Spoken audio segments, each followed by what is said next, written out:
Hi there, Melody from WTI, and I'd like to talk to you about this beautiful candle from Wax and Wit. This is the crackling wood wick, lavender and sage, and there's so much that I love about this candle.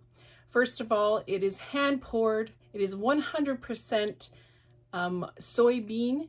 There's no paraffin in it, which is amazing because I don't know if I really want to be ingesting and smelling something that can be used as fuel for jets and bigger machines like that.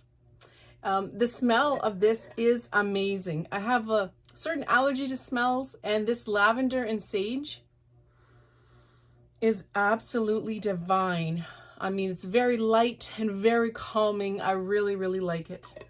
It also comes with a really cute little card that gives you instructions on how to make it last longer, although this candle itself gives you 50 hours plus of burning time.